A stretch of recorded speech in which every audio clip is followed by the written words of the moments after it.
இந்த 18லேருந்து 22, 23 வயசுக்குள்ளே இருக்கக்கூடிய எல்லா வாக்கு வங்கியுமே 95% வந்து நிச்சயமாக அந்த ஒளி வாங்கி சின்னத்துக்கு தான் போக போகுது. எல்லா தொகுதிகளில் பகுதியில் வந்து வீரப்பனுக்கு ஒரு மக்கள் மத்தியில் ஒரு மிகப்பெரிய ஒரு பலம் இருக்குது. அந்த பலத்தை வந்து நாம் தமிழர் கட்சி அறுவடை பண்ண போகுது. மயிலாடுதுறையில் காளியம்மாளுக்கு வந்து ஒரு பெரிய இன்னொரு புது ட்ரெண்ட் இங்கே ஃபார்ம் ஆகிருக்கு.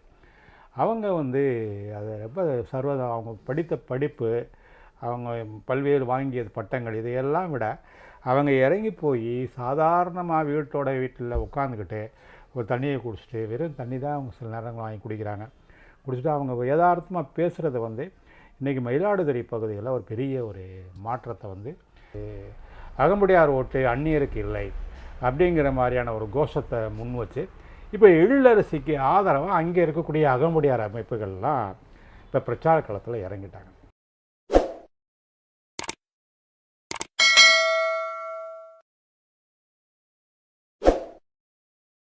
ஸ்பாட்லைட் தமிழ்நாடு பார்வையாளர்களுக்கு வணக்கம். உதவ வருகிறது ஒளி வாங்கி, உயர்த்த வருகிறது ஒளி வாங்கி. இது என்ன புதுசாக இருக்குன்னு பார்க்குறீங்களா? இந்த ஒளி வாங்கி அப்படிங்கிறது வந்து மைக்குக்கு நாம் தமிழர் கட்சியிலே வைத்திருக்கக்கூடிய தமிழ் பெயர். இன்றைக்கு இந்த நாம் தமிழர் கட்சி தமிழ்நாட்டில் அனைத்து தொகுதிகளிலையுமே களத்தில் இருந்தால் கூட அவங்களுக்கு ஒரே ஒரு வெற்றி வாய்ப்பு உள்ள தொகுதியாக இப்போதைக்கு இருக்கக்கூடிய அந்த அரசியல் ட்ரெண்ட் வந்து ஒரு தொகுதியை இன்றைக்கி அடையாளம் காட்டுது. அது எல்லாருக்குமே ஒரு ஆச்சரியமான பல தகவல்கள் பயங்கந்து கிடைக்குது. அந்த மாதிரி ஒரு தகவலை தான் இன்றைக்கி உங்கள் மத்தியில் பகிர்ந்துக்க விரும்புகிறேன். அது வந்து கிருஷ்ணகிரி நாடாளுமன்ற தொகுதி. கிருஷ்ணகிரினாலே ஊடகத்துறையில், பத்திரிகை துறையில் எங்களுக்கெல்லாம் வந்து உடனே ஞாபகத்துக்கு வரக்கூடிய பேர் வந்து வாழப்பாடி ராமமூர்த்தி. தொடர்ந்து இங்கே வந்து நாடாளுமன்ற உறுப்பினராக அந்த கிருஷ்ணகிரி பகுதியில் வெற்றி பெற்றவர். கிருஷ்ணகிரி தொகுதிங்கிறது வந்து என்னென்னு கேட்டிங்கன்னா, ஒரு மலை, ஆறு, கொஞ்சம் பள்ளத்தாக்கு, இப்படி ஒரு கலந்த மாதிரியான ஒரு தொகுதி. ஏன்னா அதில் இருக்கக்கூடிய ஓசூர் வந்து கிட்டத்தட்ட நியர்லி பாதி பெங்களூர் மாதிரி தான். இன்றைக்கி அந்த அளவுக்கு பெங்களூரும் ஓசூரும் அடுத்தடுத்து ஒன்றாயிடுச்சு. அந்த அளவுக்கு தொழில் ரீதியாக ஓசூர் வந்து மிகப்பெரிய ஒரு வளர்ச்சியை வந்து ஓசூரில் இருக்குது. இப்போ அதில் களத்தில் வந்து ஓசூர் தொகுதியில் ஏற்கனவே நல்லா மக்களுக்கு மத்தியில் அறிமுகமான கோபிநாத் தான் வந்து திமுக கூட்டணி சார்பாக நிற்கிறார். ஏற்கனவே தமாகாவில் வந்து இருக்கும்போது நாடாளுமன்ற உறுப்பினராக இருந்து வெற்றி பெற்றவர் நரசிம்மன் வந்து இந்த தடவை பாரதிய ஜனதா கட்சியினுடைய வேட்பாளராக அங்கே கிடங்கிறார். அதிமுக வேட்பாளர் வந்து ஏற்கனவே வந்து ஓசூரில் வந்து நல்ல மக்கள் மத்தியில் அறிமுகமானவர். இன்றைக்கி வந்து அந்த மண்டல குழு தலைவராகவும் அந்த பகுதியில் இருக்கவர். அதனால் அவருக்கும் வந்து இந்த தேர்தலில் ஓசூரில் அதிமுகவுக்கும் ஒரு வலுவான, ஏன்னா அவர் வந்து வன்னியர் சமூகத்தை சேர்ந்த ஒரு முக்கியமான ஆள். ஏற்கனவே வந்து அவர் நல்ல அவங்களோட பாமகவோட நல்ல நெருக்கத்தில் இருக்கக்கூடிய ஒரு ஆள். இப்போ வந்து இந்த தேர்தலில் வந்து நாம் தமிழர் கட்சி நிறுத்தியிருக்கிற வேட்பாளர் யாருன்னா வித்யா வீரப்பன். வித்யா வீரப்பன்னா நம்ம உடனே எடுத்தோன்னா மற்றவங்களுக்கெல்லாம் வேறு பேர் சொல்லுவாங்க வீரப்பனுக்கு. நம்மளை பொறுத்த வரைக்கும் அவர் தமிழ் இனத்திற்காக, தமிழுடைய அந்த மக்களுடைய போராட்டங்களுக்காக ஒரு புதிய வடிவத்தை உருவாக்க வேண்டும் என்பதற்காக வனப்பகுதியில் இருந்து பல்வேறு உதவிகளை செய்த ஒரு மகத்தான ஒரு தலைவர் தான் வீரப்பன் என்பது. வீரப்பனை நம்ம அப்படி தான் நாங்கள்லாம் பார்ப்போம். அவர் வந்து அந்த இது கடத்தினார், இதை வெட்டினார் அப்படிங்கிற மாதிரியான பொய்யான குற்றச்சாட்டுக்களை எல்லாம் அவர் மேலே வைத்தா கூட அவர் செய்த அந்த உதவி, அவருக்கு வந்து அவரோட இன்றைக்கு அதாவது மக்களுக்காக போராடக்கூடிய பல்வேறு இயக்கங்களுக்கு அவர் செய்த உதவியெல்லாம் வந்து அவ்வளோ எளிதாக வந்து எல்லாரையும் மறக்க முடியாது. அது அந்த இதில் இருக்கிறவங்களுக்கு தான் தெரியும். அது மாதிரியான, ஏன்னா எல்லாருக்கும் ஒரு இன்னொரு சிந்தனைன்னு ஒன்று இருக்கும். அவர் வந்து தமிழ் மக்கள், தமிழினம், பிரபாகரன் இப்படிங்கிற மாதிரி ஒரு சிந்தனையோடு தான் வீரப்பனுடைய பயணம் வந்து இந்த காட்டுக்குள்ளேயே இருந்தது. அவரை போன்றவங்க இருந்தால் நம்ம மாதிரி ஆட்களுக்கெல்லாம் இடையூறாக இருக்குமேங்கிறதுக்காக சில அரசியல் சக்திகள்னால தான் அவர் வந்து ஒரு பிம்பத்தை மேலே உருவாக்கி அவரை வந்து பலிகடாக்குனாங்க. மக்களை விட்டு பிரிந்தே அவரை வந்து வனத்துக்குள்ளேயே வச்சுருந்து அவரை வந்து அவருடைய வாழ்க்கையை வந்து முடித்தது பல்வேறு காவல்துறை அதிகாரிகள், அது இல்லாமல் கர்நாடகாவில் இருந்த அதிகாரிகள், இது மாதிரி பல்வேறு அதிகாரிகள்லாம் இருக்குது. அந்த வீரப்பனுடைய மகள் அப்படிங்கிறது தான் வந்து இன்றைக்கி நாம் தமிழர் கட்சியினுடைய வேட்பாளர் வித்யா வீரப்பன். இப்போ 2-3 நாட்களாக நமக்கு கிடைக்கக்கூடிய தகவல்கள்லாம் இப்போ என்ன கிடைக்குதுன்னா, வித்யா வீரப்பன் தான் இந்த தொகுதியில் இப்போ ஜெயிப்பாங்க. ஏன்னா இன்றைக்கி வந்து வன்னியர்கள் வந்து அங்கே வந்து ஒரு வலுவான ஏன்னா அங்கே வந்து அந்த தொகுதியை பொறுத்த வரைக்கும் கன்னடம் பேசுகிற மக்கள் உண்டு, தெலுங்கு பேசுகிற மக்களும் உண்டு, அது மாதிரி தமிழும் நல்லா பேசக்கூடிய வன்னியர்களும் சரிசமமாக கவுண்டர்களும் இருப்பாங்க. இது மாதிரியான ஒரு கலப்படமான ஒரு தொகுதி தான். மெஜாரிட்டியான வாக்குகள் வந்து இப்போ வந்து அங்கேயே வந்தீங்க எடுத்திங்கன்னா அது வேப்பனஹள்ளி இதெல்லாம் வந்து உங்களுக்கு கன்னடம் சார்ந்த மக்கள் இருக்கக்கூடியது. அது இல்லாமல் மலைவாழ் மக்கள் வந்து இந்த தொகுதிகளில் கிருஷ்ணகிரி நாடாளுமன்ற தொகுதிகளில் கொஞ்சம் அதிகம். இந்த மலைவாழ் மக்களுடைய அவங்க பாதிப்புகள் இருக்குது பார்த்தீங்களா, அந்த கர்நாடகா காவல்துறையினால் அதிகமாக பாதிக்கப்பட்டது வந்து இப்போ தென் மாவட்டங்கள் இருக்கிறவங்களுக்கோ மத்திய மாவட்டங்கள் இருக்கிறவங்களுக்கோ அந்த கிருஷ்ணகிரி மக்களுடைய அந்த வேதனை வந்து இன்றைக்கும் வந்து தெரியாது. ஏன்னா அவங்க எல்லாருமே அந்தளவுக்கு வீரப்பன் ஒருத்தர்னால வந்து இவங்க எல்லாருமே வந்து பல்வேறு இன்னல்களை அனுபவித்தாங்க.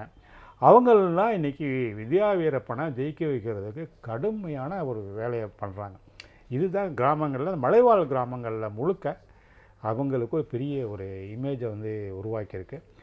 இப்போ நம்மளே வந்து வித்யா வீரப்பனை அது எப்படி ஜெயிக்கும் அப்படிங்கிற மாதிரி கூட ஒரு சாதாரணமாக கொஞ்சம் ஒரு 20,000 வாக்குகள் 25,000 வாக்குகள் தானே வாங்க முடியும் எப்படி அப்படின்னு யோசிக்கும் போது தான் இவங்களுக்கு வந்து வன்னியர் இன மக்களும் வந்து வித்யா வீரப்பனுக்கு ஆதரவாக இப்போ களம் அங்கே மாறுறதுனால சீமான் அவர்களுடைய நாம் தமிழர் கட்சி சார்பாக ஒரு முதல் உறுப்பினராக கூட வித்யா வீரப்பன் நாடாளுமன்றத்திற்குள்ளே கால் வைக்கக்கூடிய ஒரு வாய்ப்பு வந்து இருக்குது.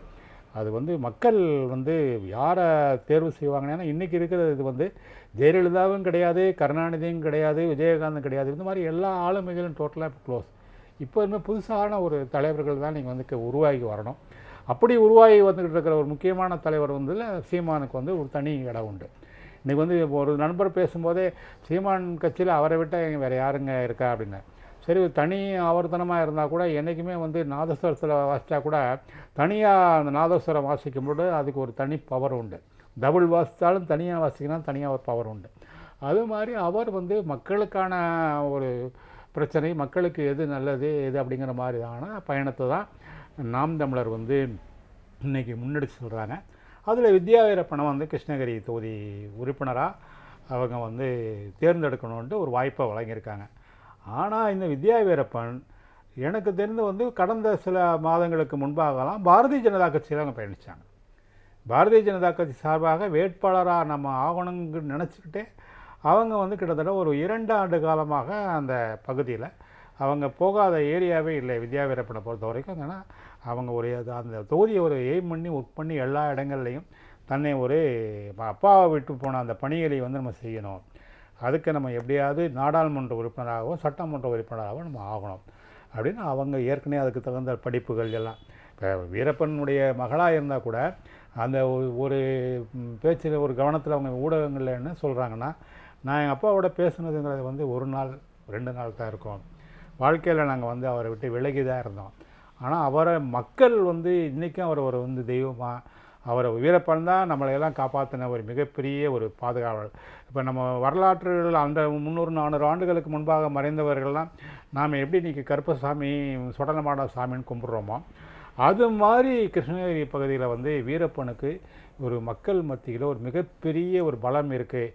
அந்த பலத்தை வந்து நாம் தமிழர் கட்சி அறுவடை பண்ண போது வித்யா வீரப்பன் வெற்றி பெற்றால் அது நாம் தமிழருக்கு ஒரு மிகப்பெரிய ஒரு எழுச்சியை வந்து தரும், அதில் மாற்று கருத்தே இல்லை. அதுக்கு அடுத்தபடியாக மற்ற தொகுதிகளை நம்ம வந்து பார்க்க போகும்போது மயிலாடுதுறையில் நாம் தமிழர் வேட்பாளராக அங்கே வந்து களம் காண்றவர் வந்து அன்பு சகோதரி காளியம்மாள் அவர். மயிலாடுதுறையில் வந்து என்னென்னு கேட்டிங்கன்னா மணிசங்கர் ஐயருடைய மகளை வந்து எப்படியாவது நிறுத்தணுன்ட்டு காங்கிரஸ் கட்சியில் கடுமையான முயற்சி எடுக்கும்போது அது அவங்களுக்கு இல்லாமல் வேறு ஒரு சுதாங்கிற ஒரு வழக்கறிஞரை தான் இப்போ வந்து திராவிட முன்னேற்ற கழக அந்த கூட்டணி சார்பாக நிற்கிறாங்க. ஆனால் அவங்க தான் மயிலாடுதுறையில் வந்து நிச்சயமாக காங்கிரஸ் கூட்டணி தான், காங்கிரஸ் வேட்பாளர் தான். வெற்றி பெறுவார் அப்படிங்கிறது தான் இன்றைக்கி அங்கே இருக்கக்கூடிய ட்ரெண்டு. அந்த மயிலாடுதுறையில் வந்து காளியம்மாள் வந்து அவங்களுடைய பிரச்சாரம் வந்து என்னென்னு கேட்டிங்கன்னா, ரொம்ப சாதாரணமாக ஒவ்வொரு இடங்கள்லையா போய் அவங்களே அந்த ஒளி வாங்கி சின்னத்தை காமிச்சு, இதுதான் இது, இந்த இதில் பூத் லிஸ்ட்டில் இது வரும், நீங்கள் இதை மறந்துடாமல் போடுங்க, நீங்கள் வந்து என்கிட்ட கையில் எந்த காசும் கிடையாது, என்னால் 10 பைசா கூட உங்களால் கொடுக்க முடியாது, நீங்கள் ஏதாவது கஞ்சி ஊற்றுனீங்கன்னா நான் வந்து சாப்பிட்டுக்கிறேன்.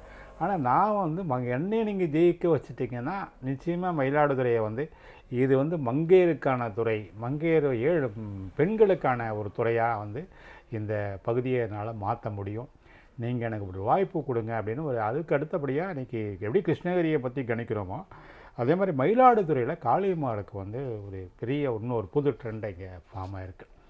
அவங்க வந்து அதை ரொம்ப அவங்க படித்த படிப்பு, அவங்க பல்வேறு வாங்கிய பட்டங்கள், இதையெல்லாம் விட அவங்க இறங்கி போய் சாதாரணமாக வீட்டில் உட்காந்துக்கிட்டு ஒரு தண்ணியை குடிச்சிட்டு, வெறும் தண்ணி தான் அவங்க சில நேரங்கள் வாங்கி குடிக்கிறாங்க, குடிச்சிட்டு அவங்க யதார்த்தமாக பேசுகிறது வந்து இன்றைக்கி மயிலாடுதுறை பகுதியில் ஒரு பெரிய ஒரு மாற்றத்தை வந்து அவங்களுக்கு காளியம்மாளுக்கு தருது. இப்போ வந்து சீமான் கட்சியினுடைய இதுதான் வந்து இன்றைக்கி என்னன்னு கேட்டிங்கன்னா, அவங்கள மாதிரி ஒரு இயக்கம் வந்து வளர்கிறதுங்கிறது வந்து இன்றைக்கி இருக்கக்கூடிய திராவிட கட்சிகளுக்கு மற்றும் தேசிய கட்சிகளுக்கு ஒரு பெரிய லெவலில் ஒரு இடையூறை வந்து நிச்சயமாக ஏற்படுத்தும். ஏன்னா கடந்த முறையே நாடாளுமன்ற தேர்தலில் பல்வேறு தொகுதிகளில் 1 லட்சத்துக்கும் 2 லட்சத்திற்கு மேலே கூட அவங்க வாக்குகளை வாங்கியிருக்காங்க. இப்போ இந்த முறை அவங்க நிறுத்தி இருக்கிற வேட்பாளர்கள் ஒவ்வொருவருமே, உதாரணமாக நீங்கள் எடுத்திங்கன்னா சிவகங்கையில் அவங்க எழிலரசின்னு ஒரு வேட்பாளர், அவங்க வந்து இப்போ வந்து சிவகங்கையில் வந்து கார்த்தி சிதம்பரம் பையன் மேலே ஏகப்பட்ட எதிர்ப்பு இருக்குது. நானே ஏற்கனவே பல தடவை பேசியிருக்கேன். ஆனால் ஓட்டப்பந்தயத்தில் உங்கள் கூட யாருமே ஓடலைன்னா கூட நீங்கள் தனியாக ஓடினீங்கன்னா கூட என்ன பண்ணுவீங்க, வேகமாக ஓடணும், மெதுவாக ஓடினா கூட நீங்கள் தான் ஜெயிப்பீங்க. அது மாதிரி எந்த போட்டி வேட்பாளர்கள் வலுவாக இல்லாதனால அந்த மோசமான ஒரு வேட்பாளரை வந்து இன்றைக்கி வந்து சிவகங்கை நாடாளுமன்றம் வந்து தேர்ந்தெடுக்க போகுது. ஆனால் அவருக்கும் ஒரு இடையூறை உருவாக்கக்கூடிய அளவிற்கு நாம் தமிழர் கட்சியுடைய வேட்பாளருடைய பணிகள் வந்து சிவகங்கையில் இன்றைக்கி இருக்குது அப்படிங்கிறது தான் தகவல்கள் இப்போ வருது. அது எழிலரசி அப்படின்னு ஒரு சகோதரியை தான் அங்கே சீமான் வந்து வேட்பாளராக நிறுத்தியிருக்கிறாரு. அவங்களுக்கு வந்து ஏன் அவங்களுக்கு வாக்கு வந்து இந்த தடவை கூடும் அப்படின்னு எதிர்பார்க்குறோம்னா, போன தடவையும் இது மாதிரி ஒரு ஜான்சியும் ராணிங்க ஒரு பெண்ணை தான் வந்து போன நாடாளுமன்ற தேர்தலையும் அவங்க தான் நின்று ஒரு லேடி தான் போட்டிருந்தாங்க. இந்த முறை வந்து என்னுடைய சொந்த மாவட்டம், நான் வந்து என்னுடைய அப்பத்தாவான வேலுநாச்சியாருடைய ஒரு குரலாக வந்து என்னுடைய கட்சி சார்பாக இருக்கணும் தான் நான் வந்து இங்கே பெண் வேட்பாளர் நிறுத்துகிறேன். இந்த எழிலரசியை வந்து ஒரு வீரப்பேரரசி வேலுநாச்சியாராக நீங்கள் நினச்சி ஓட்டு போடுங்க அப்படின்னா இப்போ சீமான் வந்து அங்கே தன்னுடைய பரப்புரையில் அதை சொல்கிறார். எழிலரசிக்கு வந்து அப்படி ஒரு வாக்கு பலம் இருக்குன்னா, இப்போ வந்து இந்த பகுதியை பொறுத்த வரைக்கும் சிவகங்கை நாடாளுமன்றத்தில் இவங்க வந்து அகமுடையார் இனம் சார்ந்த ஒரு வேட்பாளர். அங்கே வந்து அகமுடையார் இனத்தில் வந்து இது தாவண்ணா கிருஷ்ணனுக்கு பின்பாக அங்கே வந்து ஒரு நாடாளுமன்ற உறுப்பினர் இல்லையேங்கிற ஒரு மிகப்பெரிய வருத்தம் வந்து சிவகங்கை நாடாளுமன்ற தொகுதி மக்களுக்கு இருக்குது. ஏன்னா தாவண்ணா கிருஷ்ணன் வந்து அங்கே பசுமன் கிருஷ்ணன்னே சொல்கிற அளவுக்கு அவர் வந்து தான் கடைசியாக இங்கே வந்து அகமுடையார் சமுதாயத்திலிருந்து அவர் வந்து இங்கே நல்லா வெற்றி பெற்றவர். அவர் வந்து அவருக்கு பின்பாக இது என்னைக்கு சிதம்பரத்தினுடைய சாம்ராஜ்யம் ஆரம்பித்ததோ அப்போ வந்து இவங்க எல்லாருக்குமே வாய்ப்பே இல்லாமல் போயிடுச்சு. அப்போ நாம் வந்து இந்த அளவை வந்து அகமுடையார் ஓட்டு அந்நியருக்கு இல்லை அப்படிங்கிற மாதிரியான ஒரு கோஷத்தை முன் வச்சு இப்போ எழிலரசிக்கு ஆதரவாக அங்கே இருக்கக்கூடிய அகமுடையார் அமைப்புகள்லாம் இப்போ பிரச்சார களத்தில் இறங்கிட்டாங்க. இப்போ இது வந்து ஒரு நாம் தமிழர் கட்சிக்கு எப்படி கிருஷ்ணகிரி ஒரு முன்னிலையில் போகுதோ அதே மாதிரி மயிலாடுதுறையில் எப்படி காளியம்மாளுக்கு ஒரு முன்னிலையை தருதோ, சிவகங்கையில் எழிலரசிக்கு ஒரு அடுத்த ஒரு ஸ்டெப்பு போகுது. அவங்க வந்து பெரிய பணபலம் இதெல்லாம் இல்லைன்னா கூட மக்களுடைய வாக்கை வந்து வேணால் இளைஞர்கள் எல்லாருமே இந்த 18லேருந்து 22, 23 வயசுக்குள்ளே இருக்கக்கூடிய எல்லா வாக்கு வங்கியுமே 95% வந்து நிச்சயமாக அந்த ஒளி வாங்கி சின்னத்துக்கு தான் போக போகுது எல்லா தொகுதிகள்லையுமே. அதில் மாற்று கருத்தே இல்லை. ஏன்னா இளைஞர்களை இருக்கக்கூடிய ஒரு முக்கியமான ஒரு இயக்கமாக இன்றைக்கி இந்த ஒளிவாங்கி சின்னம் இருக்கிறது வந்து அது ஒளிவாங்கிங்கிறது வந்து இந்த நாட்டில் வந்து மைக்க பிடிச்ச பேசியே தான் இவங்க எல்லாமே ஆட்சிக்கு வந்திருக்காங்க. அண்ணாதுரையாக இருக்கட்டும், கருணாநிதியாக இருக்கட்டும், இவங்கெல்லாம் மேடை பேச்சுகள் மூலமாக தான் தன்னுடைய அரசியல் பயணத்துக்கு வந்தவங்க. இன்றைக்கி இறைவனாக பார்த்து இப்படி ஒரு இவங்கெல்லாம் சட்டமன்றத்துக்கு நாடாளுமன்றத்துக்கு போய் ஒரு நல்ல குரலை பதிவு பண்ணணும் அப்படிங்கிறதுக்காக முருகனே கொடுத்த ஒரு சின்னமாக கூட இந்த ஒளி வாங்கி இருக்கலாமோ அப்படின்னு சிலர் நாம் தமிழர்லேயே பேசிக்கிறாங்க. அதனால் நாம் தமிழருடைய நிச்சயமாக அவங்க கடந்த தேர்தலில் வாங்கினதை விட இந்த தேர்தலில் வர இருக்கக்கூடிய 2024 நாடாளுமன்ற தேர்தலில் பல்வேறு தொகுதிகளில் அவங்க வந்து சரிசமமாக திமுக அதிமுகவுக்கு சரிசமமான இன்னொரு கட்சியாக வந்து அவங்க வந்து தன்னை அடையாளம் காட்டிடுவாங்க. வர இருக்கக்கூடிய சட்டமன்ற தேர்தலுக்கு ஒரு மிகப்பெரிய ஒரு படையோட நாம் தமிழர் வரும் அப்படிங்கிறதுக்கு அச்சாரமாக இந்த தேர்தல் அமையும்னு அவங்க எதிர்பார்க்குறாங்க. அது நிச்சயமாக நடக்கும். அது வந்து கிருஷ்ணகிரியிலிருந்து தொடங்கலாம் அப்படிங்கிறது என்னுடைய கணிப்பு. மீண்டும் ஒரு பதிவிலே உங்களை சந்திக்கிறேன். நன்றி.